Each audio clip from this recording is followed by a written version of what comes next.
In this video, we go from the free cash flows of a project to the value of the project based upon weighted average cost of capital valuation. The weighted average cost of capital valuation looks at the claims in the firm as a portfolio. The percentage of the firm financed by each source has a cost that compensates the owner of that claim for the risk that they bear.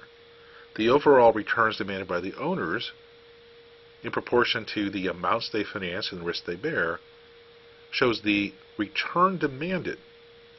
The only difference between that and the cost of borrowing by the firm as a whole is due to the fact that when you issue a liability and pay interest on it, you can write that off in your taxes. So the weighted average cost of capital is simply the return to a portfolio of investments that contains all of the claims issued by the firm, adjusted for each of the liability tax write-offs. So, from the point of view of the firm, it's the percentage of the firm funded with each source times the cost of funding with each source after accounting for the tax benefits. Then, if you take your free cash flows, find the overall cost of borrowing, you compute the net present value based upon this and decide whether or not it's a good project using the concepts developed in the first unit of the course. So what we'll do in order to figure out this cost of funding is we'll add up across all the different sources.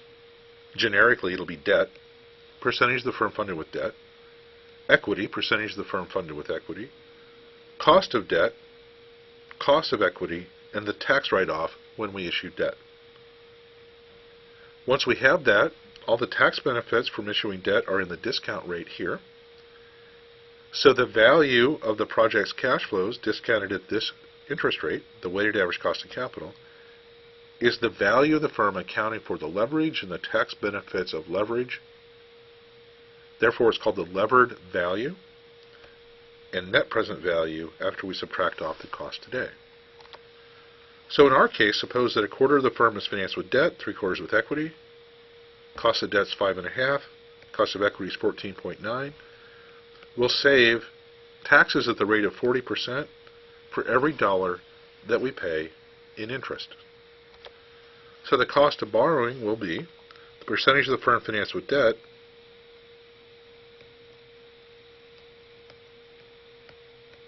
which turns out to be 1/4. Cost of borrowing with debt after taxes plus percentage of the firm financed with equity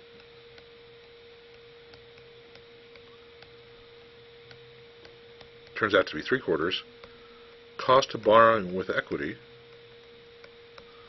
let's calculate that out and see what we get. 155 divided by 620. Sure enough, it's 1/4. Cost of 5.5%. Save taxes of 40 cents on the dollar, so 1 minus taxes is 0.6. Plus, in parentheses, 3/4 coming from equity costing us 14.9%, 12% overall cost of funds.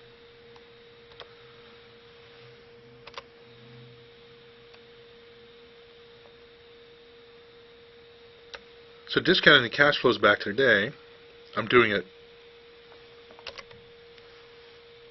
discounting the cash flows back to today, I'm doing it here one cash flow at a time, and then adding them up. But you can just as easily put it in all at once. A year from now, you get 5,100, discounted once. 7,200, discounted twice.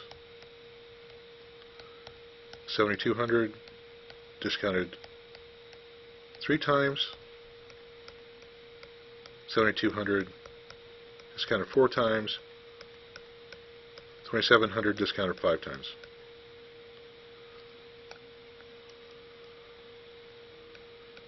Cost today, 16.5. What does that give us for a net present value? Well, let's see. The interest rate is going to be 12%. I can remember that.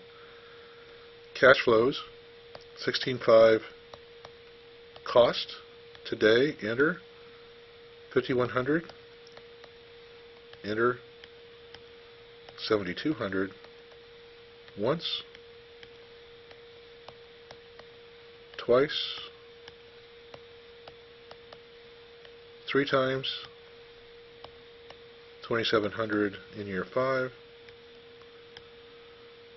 Do the net present value, 12% interest, enter, down arrow, compute. 502697, rounding 5026. So this has a net present value of $5,026,000.